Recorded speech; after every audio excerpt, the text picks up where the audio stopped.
Now, if you're trying to get that bowed left wrist coming into impact to hit those nice compressed shots with awesome rotation, like you see with the best pros, just like Colin Morikawa here, the best iron player on tour, but no matter how hard you try to get that left wrist bowed, you're here constantly with that cupped and extended left wrist for those high, weak, flippy shots.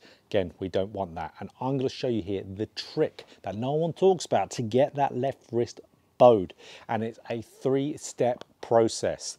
Starts in the setup, then in the backswing, and then in the downswing. If you follow these, you are going to have that left wrist bowed way, way easier. So, okay, let's get straight into it. So what we're going to do, we're going to measure this as we go, because there's no use of us going and seeing what we're doing is working if we can't even measure it. So that's why camera is good. We're going to look at slow-mos, but we're also going to look at hack motion here. And what I'm going to do, because hack motion will measure the angles of my wrist, as we can see here. You can really see what your wrist angle is doing, whether it's flexed or extended. We need that information. So this won't lie with what it tells us. So I'm just going to set some benchmarks here, which you can do in hack motion just to see. So we've got a guide to run off and see whether in the different positions, whether that's setup, backswing, or round impact for downswing, if we're hitting our goals. So just a little bit of flexion here, which we're going to talk about for address. We're going to get into that. And then where we want to be the top of the backswing, just again, a little bit of a flexion again and a little bit of flexion again for impact. So we'll get right to it. So as you can see there, I'm setting up with a little bit of flexion or bowing of that left wrist. So that's number one.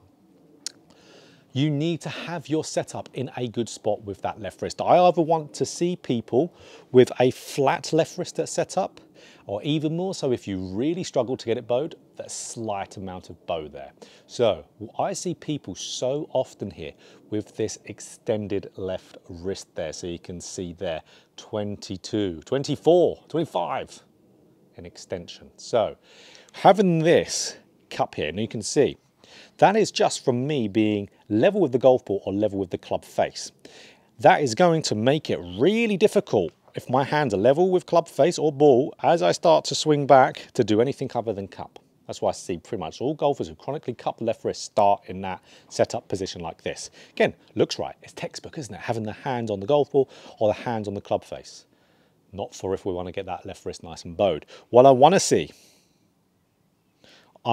those hands that little bit ahead. So you can see here, they're on the inside of my left leg.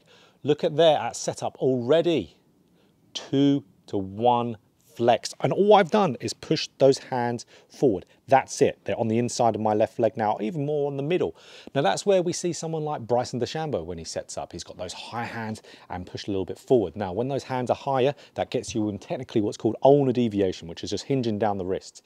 It becomes far easier to bow the left wrist when you're in that position. Again, that's optional to have the hands higher. That will immediately get you in that little bit of that flex position, as we can see there, 1 degree. Or -1, which would be bowed. Minus is flexed, plus on this is extension. So we need those hands, as a rule of thumb here, just on the inside of that lead leg. That's going to make it so much easier to keep that left wrist flexed, because you're going to start off in that position. So number one, set up, and absolutely we can see here, again, really get your feel in it. This is why the hack motion is so good, because I can see, have I actually got that left wrist flexed? I can have it perfectly zero, if I can even get myself there. Trying hard, there we go. On zero or just slightly flexed is ideal. We only want a little bit, because otherwise it will be a bit too uncomfortable to be able to do. Even if you're just even slightly extended, it's not bad. So there we go. That's our number one. So guys, I have just created a brand new subscription for lessons on my online coaching on Skillist, and it's called Rotate Like a Pro. So this is for everyone out there who wants to make good gains like this. So just like you're seeing with my students, maybe you were early extender and you want to get more rotation, stay in posture, or maybe you're just fed up with just lousy rotation and you want to get yourself opening up like a pro. That's exactly what I'm going to do for you on this subscription. We're going to tailor everything for rotation and anti-early extension in mind. So everything we need to do in the golf swing for you specifically, this is all one-to-one online lessons to get you to where you want to be. But not only are you going to get that perfectly tailored information on this topic, but you're also going to get 4 lessons per month for under the price of 2 lessons. So absolutely unbelievable value. But not only that, you're going to get all my 4 courses. So all the courses I have, my rotation course, my early extension course, over the top course, and of course shallowing course, for free with it. So it's going to come included. Whenever I launch a new course, you're going to get that course as well for absolutely nothing. But also, I'm going to be uploading exclusive content to all my subscribers, regardless of whether you're on this Rotate Like a Pro, and you're going to get exclusive content not seen on YouTube. And also stay tuned, there is going to be a content only subscription coming very, very soon. So whether you want to rotate like a pro, fix your early extension, rotate a little bit better, this is absolutely perfect for you. We'll get right to it. Or let's say even if you want to work on anything else, maybe your rotation's fine, maybe you don't early extend, I've got plenty of other options on my online coaching on Skillist for that. There's a link in description. Looking forward to working with you, looking forward to fixing your early extension, getting you rotating like a pro. And as we can see there, I was perfect with nice and zero. So that means I didn't have any. It felt like I was a little bit flexed with the left wrist, but I didn't have any. Now let's move on to the next bit. Now that is at the top of the backswing. You can see there, -13, so minus being flexed, I flexed it quite a bit there. Now this is something I do in my golf swing. I bow my left wrist. So even for me demonstrating here, I am going to probably do it more than what I've done on my kind of benchmark area. So a little bit is great. Now if you've got a, let's say, weaker or more standard grip, if you've got a weaker grip, the more you can bow it. If you've got a standard grip, the less. So you would want to go a little bit of flexion with left wrist with a standard grip, so neutral grip, a lot more with a weak like I've got there. If you've got a strong grip, don't watch this video, it's not for you. So you don't want to bow the left wrist with a strong grip because that club face is going to get too closed, you're going to hit it miles left. So again, this is not the video for you. We'll make videos for you on that topic. So again, we want it now to be more bowed at the top, but how are we going to get there? What's the trick to keeping that left wrist bowed? This is where so many of you golfers struggle. So I like the feel here. So imagine I'm wearing a glove, or you could say with my hack motion here with a little bit goes around my hand. As I'm coming back, it's going to be far easier to bow my left wrist throughout my swing is if I get it in my swing early. Again, if you're a golfer who really wants this in your golf swing. So if I can feel like, let's say, where the glove logo would be on my hands, on the back of my hand there is pointing slightly towards the ground there, just slightly towards the ground. That's going to get me in that flexed position. And then if I swing up with that same feel, almost that feeling of the glove logo pointing behind or slightly in front to the right there would not be a bad thing. I mean, if we look there at the top, where am I? -22, so that's a great deal of bowing of the left wrist. So again, if I'm a weaker grip player, that might be okay. If I'm a standard grip player, that'll probably be too much. But you can still see how, again, this is the trick to getting this. If I can get that glove logo or back of my lead hand pointing down towards the ground in that early backswing, I immediately get a ton of bowing, immediately. And it's not like I'm doing that by any stretch of imagination. You have to be quite flexible with your wrists to do that. That, as we can see, just that slight bit, that's -11. That's a lot of bowing. So that's where we want to for most players there. If you've got a strong grip, no, don't do it. So here we go. I'm trying to get it curling down towards the ground. I could even do a drill here where I just get to, let's say, shaft parallel there, slightly down towards the ground with that glove logo or back of the hand and swing up and swing through. Where am I? -10. Now, okay, where was I at impact? Not good at all. I was extended. That was a little bit of a flippy one in from there. So let's get into that. So of course, what's the trick for the backswing for the stage 2? Getting it square early or getting it bowed early in that takeaway. It's going to maintain itself from there. Point it behind you if you're struggling from that position. But let's get into downswing. Okay, so downswing. So downswing, absolutely. There are some feels that help really nicely here to get there. I need that today, obviously, because I am not returning this left wrist to impact very well. But if I go back here and look at a benchmark, because we're going to talk about something here when it comes to bowing the left wrist in a downswing. So now we know what the minus and plus mean. Minus is more bowed, plus is more extended. You can see when I've got the benchmark here for the top of my backswing, I've got it -2 to -5, just a little bit of bowing, which would be good for most of you with a standard grip.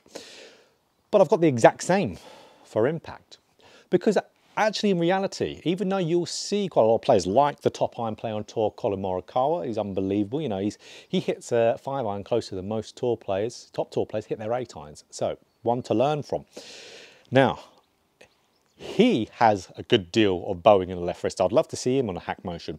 But ultimately, most players, if they are bowled at the top, they might not even gain more in the downswing. They'll keep it. If they go from, let's say, flat to bowed, then those players are going from flat left wrist to bowed. That's a very normal pattern we see on tour. But for the players who are bowed at the top, even let's say like a John Rahm, they wouldn't necessarily increase it more because it's already there. So that's why we've got the same number, -2 to -5. That's where sometimes you could see it less of it appear, especially if depending on their shot type. So again, if they wanted to hit it higher, they would hit and their left wrist would get a little bit less bowed. It would still be flexed. It wouldn't be extended. So that's why, like with the swing I hit before, a +10 in extension, that's not very good. So that's where we need to feel like, okay, what's the trick to get this bowing down? There is 2 tricks, really. So to feel that my old coach has talked to me about, which there's a video about this from a few months ago, and that's kind of like the motorcycle feel, like you're revving a motorbike in a downswing with your left wrist. That's brilliant. But again, we're going to have most of the work from what we've done in setup and what we've done in backswing. So revving the motorbike is good, or even that knuckles curling down towards the ground. So knuckles curling down, even back of the hand, glove logo. It's a good external focus. Putting down the ground. I love external focuses because there's a lot of studies out there. When you think of something that's not you, of course, like a glove logo, you actually have more control over that than thinking of, let's say, your knuckles. So let's say glove logo down towards the ground. Again, if I was wearing a glove, imagination is key here. So we've got our little setup keys. Been a little bit flexed there, brilliant. And then what we're going to see, okay, we want that nice little feel for the backswing for number 2, getting it curling down towards the ground, glove logo to the ground, external focuses, and then glove logo down towards the ground in the downswing. Let's see what our numbers we get. That felt nice. There we go. So you can see impact, ding, ding, ding, green, -3 is roughly where I'd want it to be. But even from there, good lesson to be learnt there. Where was I at the top? -16. I was in the red because I flexed it too much for that. Now for me, I would always really hit a normal swing. For my weak grip, with my swing, I should always be in the red. Always should be. My benchmark was for you guys there. But we can see our impact, -3. So again, if I was a golfer out there really struggling with that wrist position, I would be looking at that address that I've got there, +9, that's too extended. So that's where I would want those hands a little bit more forward if I was a player who really struggled to bow that left wrist. So let's get it again. Let's get ourselves in a better spot. So what am I doing here? I'm looking at that hack motion, there we go. That's a little bit better. Perfect, there we go, I'm in the minuses. Now let's swing back. Okay, the same trick feels. Where are we there? I felt like I lost a little bit at impact. No. So, again, about where I would see myself normally. -2 at address, perfect. -17, that's a lot, but for me, that's good. -8, definitely a little bit more bowed going into there. That is what you need to do. So, ultimately, that is the trick to getting more bow. So, ultimately, if you want to do a drill, I would say the best drill for you to do is to get yourself at setup, get into those nice positions, get yourself to shaft parallel to the ground, have the glove logo area point down towards the ground, and then really feel like that glove logo is still returning in there. So a nice one to do is to get it into a practice swing, get up to top, and then glove logo still to the ground. You're going to feel all this stretch up your forearm, that's normal.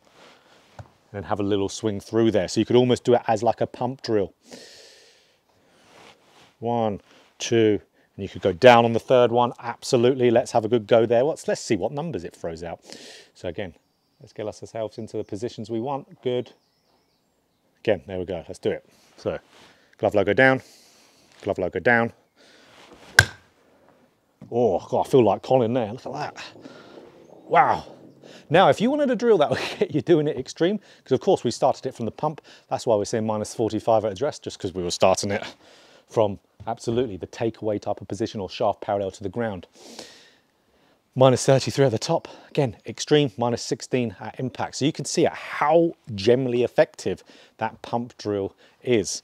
So whether you're just doing it from, okay, here, doing it just as a takeaway drill, glove logo to the ground, keeping it there, how's that?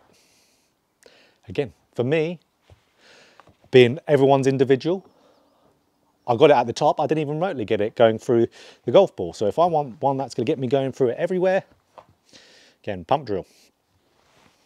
down again to shaft parallel, good. And then the third one, let's go through, maintain the angles. Again, call me Colin. Minus 36 on the top, so cranked, minus 12. That's such an important thing to really think there. Okay, a pump drill got me significantly better at impact where it matters than it did without it. So again, try the other one, even though it didn't necessarily get me at impact where I want to, get it into the takeaway, into that good spot with that bow. I lost it a little bit from there. And if you experience the same thing, absolutely.